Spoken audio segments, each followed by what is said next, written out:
Y ya volviendo a este tercer bloque con la doctora Coranita Ambusi, abogada mediadora de nuestra ciudad, que nos va a hablar en este caso de asignaciones familiares. Así que un tema para tener en cuenta.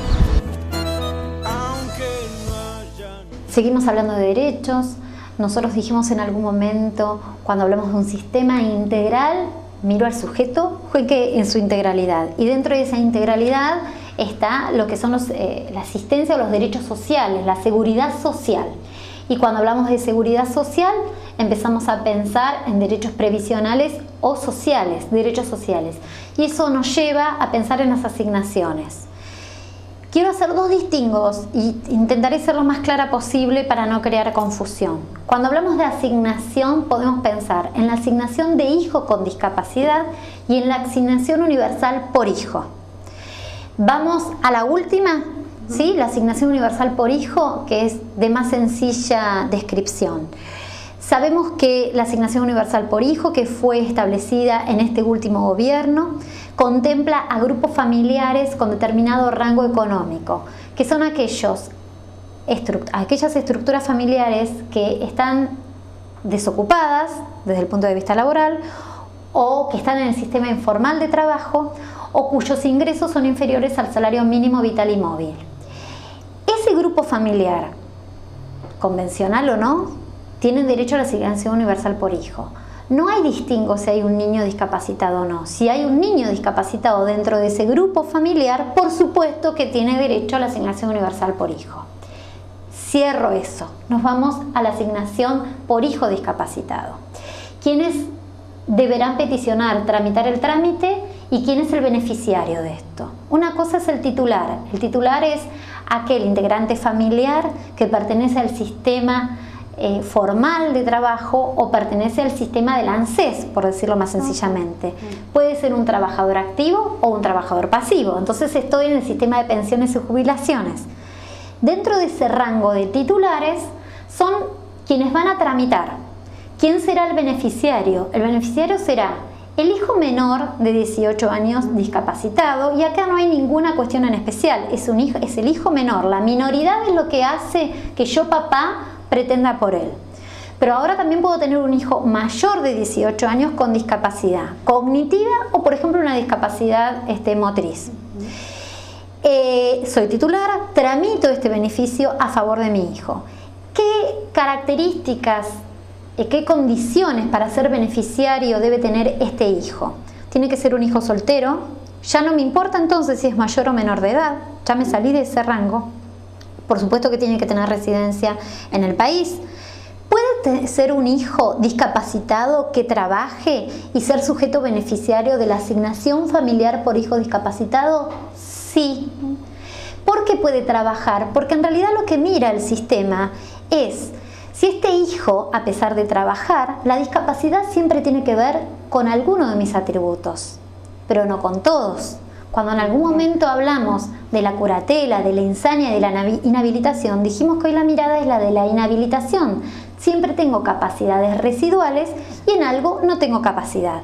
Entonces yo puedo ser discapacitado y trabajar, generárseme un ingreso, pero eso no quita que yo siga dependiendo en el resto de mis capacidades de mi papá o de mi mamá, que pertenece al sistema formal de trabajo, que es titular de un servicio de la seguridad social como es en el ANSES, y que por eso tengo armado todo el sistema para que llegue la asignación familiar por hijo. Básicamente también me pregunto, ¿qué pasa si este titular, a quien derrama el beneficio a favor de su hijo beneficiario, fallece? ¿El beneficio cae? No, porque hablamos también de un sistema pasivo. Entonces nos vamos al sistema pasivo, donde tengo al jubilado y tengo al pensionado.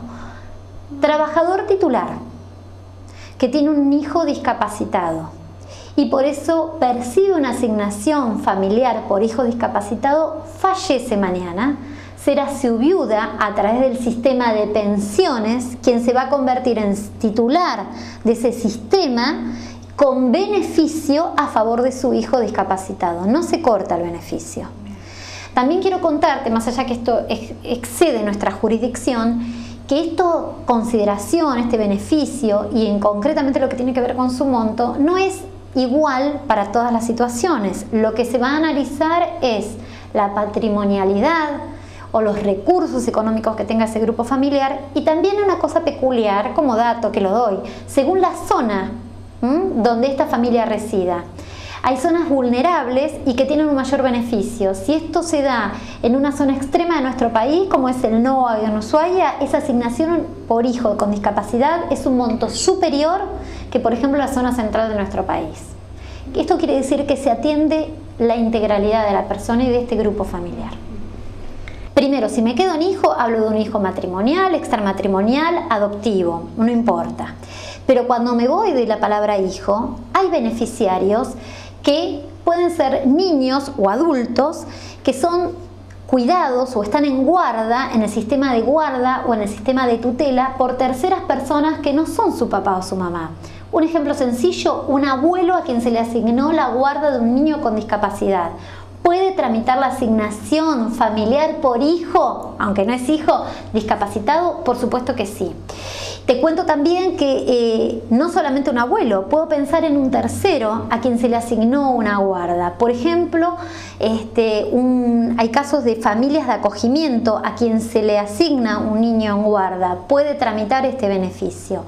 También lo puede tramitar el familiar más cercano en línea del Código Civil, ascendentes, descendentes, acabamos de hablar, pueden ser los colaterales, que tengan obligación alimentaria según las reglas del Código Civil. Lo único que me va a pedir la ANSES es ¿dónde está el decreto judicial que este niño o este adulto está bajo tu cuidado?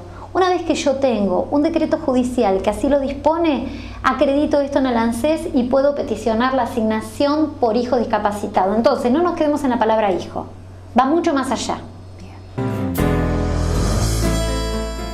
¿Sabías que con el Certificado Único de Discapacidad podés viajar en el transporte público de forma gratuita? Ejerce tus derechos. Informate ingresando en www.sacatucud.com.ar o llamando al 4583-5100 desde Capital Federal y Gran Buenos Aires. Desde el resto del país, comunicate al 0810-122-0114. La Usina, 10 años sumando diversidad. En el mes de septiembre se celebra el Día del Maestro. Para ello justamente vamos a tener la palabra de Graciela y Susana, docentes de la Escuela 501 y 502 de nuestra ciudad, que nos van a dejar su reflexión para este día. Bueno, yo me recibí de maestra especializada o profesora especializada en parálisis cerebral, en neuromotores, en el año 72. Me vine a Tres Arroyos, comencé siendo maestra domiciliaria, que era en ese momento lo que más salía. Después estuve 3 años trabajando en la Escuela 501, que era la única que había en ese momento, con niños discapacitados mentales. Y después, en el año 76, estaba lo que es motores o neuromotores, estaba en ALPI. Vino una inspectora y cuando yo tenía el título habilitante me pasó a ALPI. Después de eso yo tuve otra experiencia muy importante que fue irme en el año 78 a España, en donde ahí me llamaron por la especialidad, porque en La Coruña, en el norte de España, en lo que es Galicia, no sabían lo suficiente sobre parálisis cerebral o niños con problemas motores. Y llamaron a un grupo de gente de Argentina, entre las que no sé cómo me localizaron, y fuimos a hacer una escuela de parálisis cerebral, que se llamó, era un grupo de padres, y la asociación se llamaba SPACE. Ahí estuve 19 años, de los cuales trabajé 19 en La Coruña, de los cuales trabajé 13 en esa institución, con también hermosas experiencias. Yo nunca trabajé más que con niños especiales, digamos, con necesidades educativas especiales, y siempre dentro de lo que es parálisis cerebral, los meningoceles, bueno, los problemas de los niños neuromotores. Y después, en el año 96, me vine nuevamente a Argentina por problemas familiares, y al año comencé a trabajar en la Escuela 502, y en la escuela pasé, digamos, por todos los niveles, hasta que últimamente me dediqué más que nada, los últimos 7 u 8 años, a la gran discapacidad, al niño paralítico cerebral sordo-ciego. Siempre me movió el niño con una necesidad educativa especial, porque nunca dejé de pensar que era un niño. Y como tal lo traté siempre. Nunca le vi o la patita torcida, o la mano que no servía, o el ojito desviado, o el que no hablara, o el que no se pudiera mover, inclusive, porque yo he tenido en muchas oportunidades, o tenemos en la escuela, niños grandes discapacitados, pero el niño, cuando uno tiene amor y le brinda eso al niño, el niño responde. El niño responde con una sonrisa, con una mueca, con un gesto, el mínimo, una movida de la mano.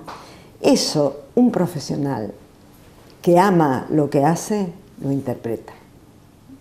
Y tenemos que tener dos cosas primordiales para mí. Mucho estudio, no abandonar nunca el estudiar, estudiar, estudiar, leer casos, leer casos, leer casos. Ahora que tenemos la posibilidad de internet, de que nos podemos comunicar con distintas asociaciones, distintos lugares, eso es fabuloso, sobre todo en los síndromes, que hay muchos síndromes raros, que no sabemos por qué, cómo, dónde.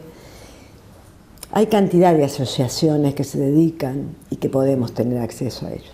Y por otro lado, el amor. Yo creo que son dos cosas fundamentales para poder trabajar en educación especial.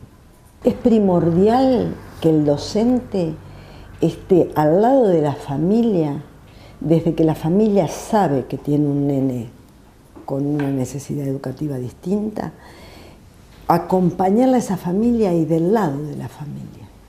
Yo como docente siempre del lado de la familia, acompañándolos y haciéndoles ver que es un niño y que ese niño se llama Juan o Perico, no importa, pero que tiene nombre y apellido. Es tan importante para la familia dar una identidad. Y que luego el hermanito, explicarle, el hermanito, hermanita, el primo, el tío, que no dejen de ser la familia que eran, que son todos iguales. Y que este chiquito va a enriquecer a esa familia, porque les va a dar un montón de motivaciones. Una sonrisa, un beso, cuando aprenden a decir un chao, cuando es el doble, el triple, el cuádruple de rico que lo que estamos acostumbrados a ver en un nene que se desarrolla normalmente. Porque esto lo damos como por sentado que lo tiene que hacer. Y este otro chiquito le tenemos que enseñar a hacer cada uno de esos movimientos. Contame esto de trabajar, de ser docente en una escuela especial. Bueno, yo te cuento que empecé desde muy joven a trabajar en la escuela especial, tenía 20 años, no había terminado de estudiar todavía y en ese entonces no había maestras de educación especial, se llamaba escuela diferenciada la escuela, que ya un nombre... ya chocante, ya ¿no? Chocante el nombre, sí. Bueno, y tuve la suerte de que conocí a la directora de la escuela y me ofreció trabajar una semana para hacer una suplencia. El 11 de mayo de 1978. Hoy todavía estoy en la escuela. Nunca me fui y me está costando muchísimo querer irme. El desapego, ¿no? Sí, cuántas experiencias, cuántas cosas. Un montón de experiencias, pasé por todos los grupos de la escuela. Cuando yo empecé a trabajar había una sola escuela especial, o sea que se trabajaban todas las problemáticas.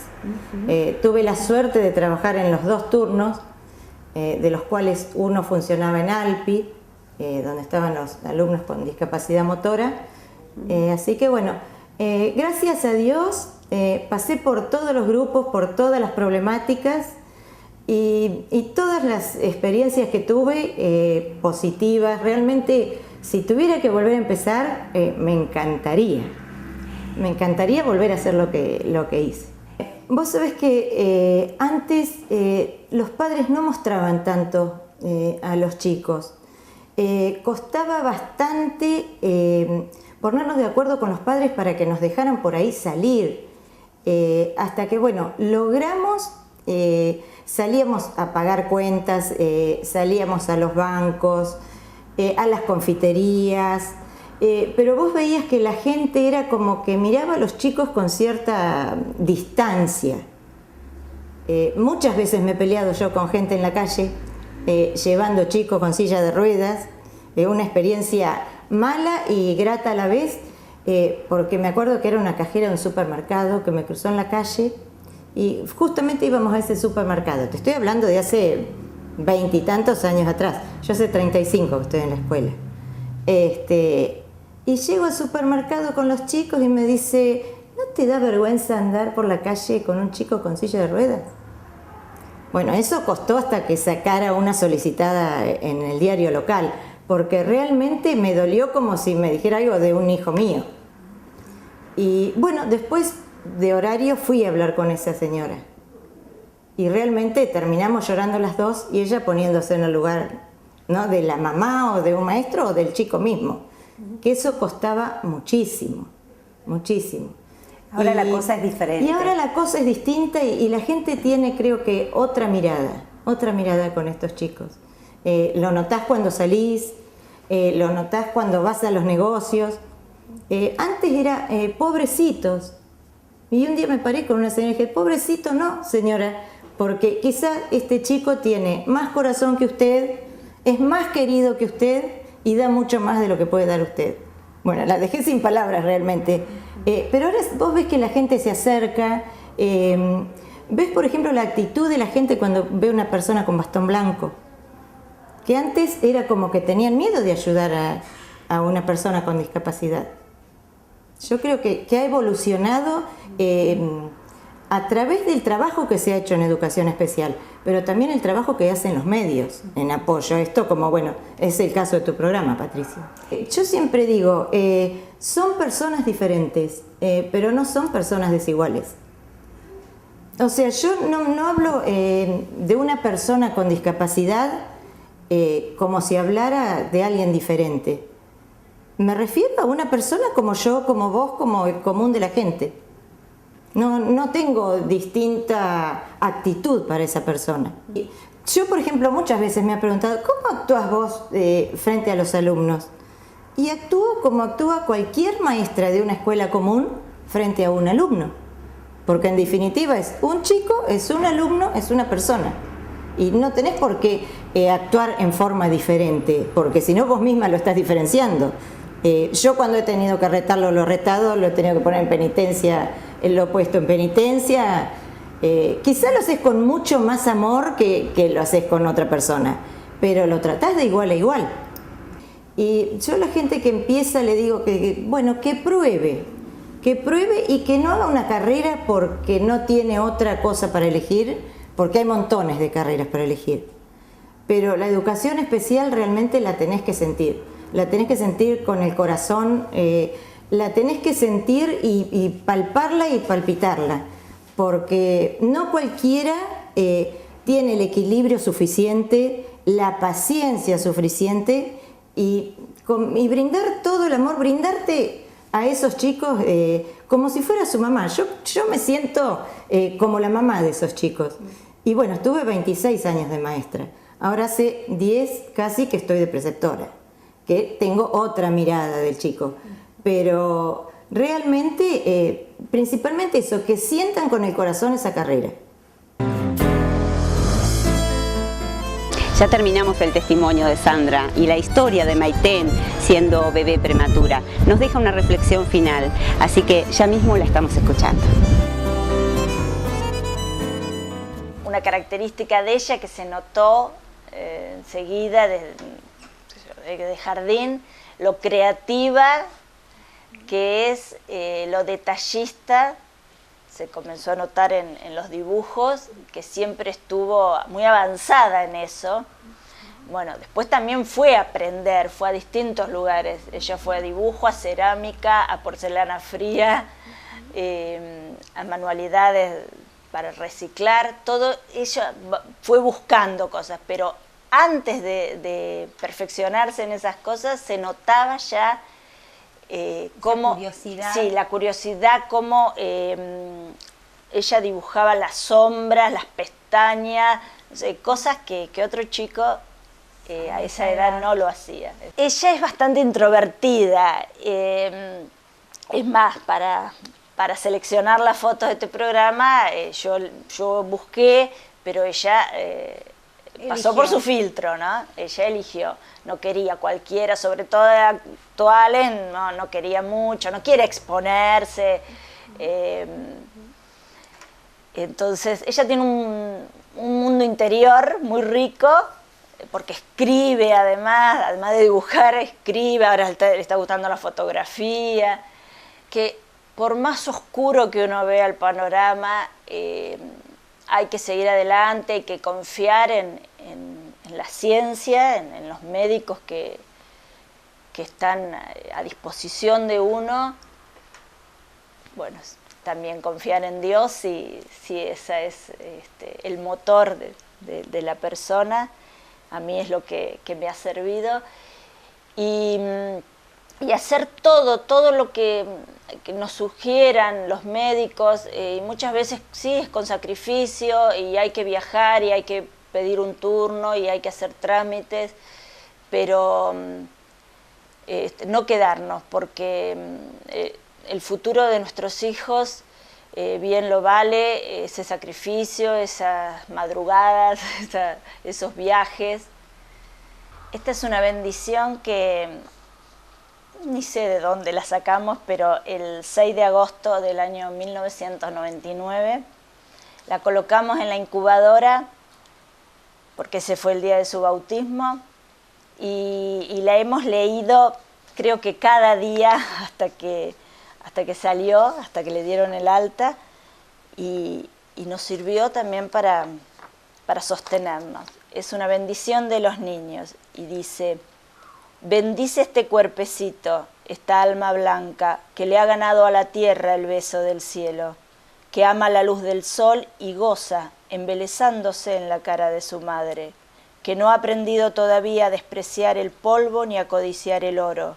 Tómalo contra tu corazón y bendícelo.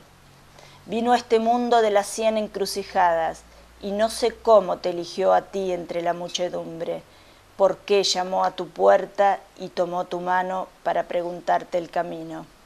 Te seguirá riendo y hablando sin una duda en su corazón. Guarda su fe en ti, guíalo rectamente y bendícelo.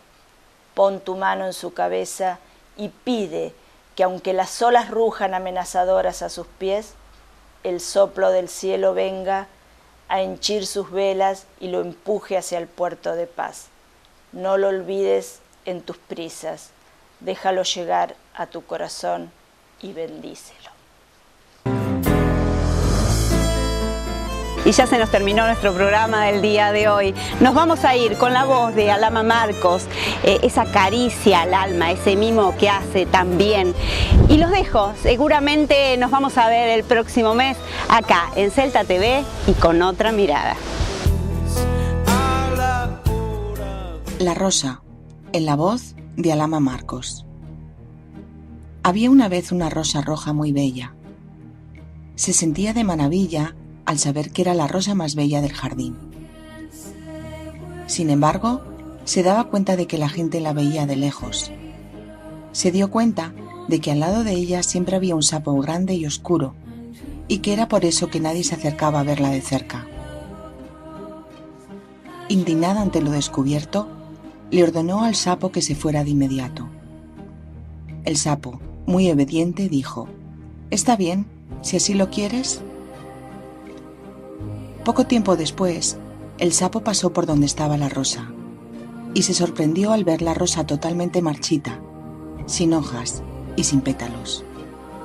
Le dijo entonces: «Vaya, que te ves mal, ¿qué te pasó?». La rosa contestó: «Es que desde que te fuiste, las hormigas me han comido día a día y nunca pude volver a ser igual». El sapo solo contestó: «Pues claro, cuando yo estaba aquí me comía esas hormigas y por eso siempre eras la más bella del jardín». Muchas veces despreciamos a los demás por creer que somos más que ellos, más bellos o simplemente que no nos sirven para nada. Todos tenemos algo que aprender de los demás, o algo que enseñar. Aunque las puertas se cierren, aunque no me sienta bien, aunque el tiempo pegue fuerte, sé que voy a estar de pie. Aunque el tiempo pegue fuerte,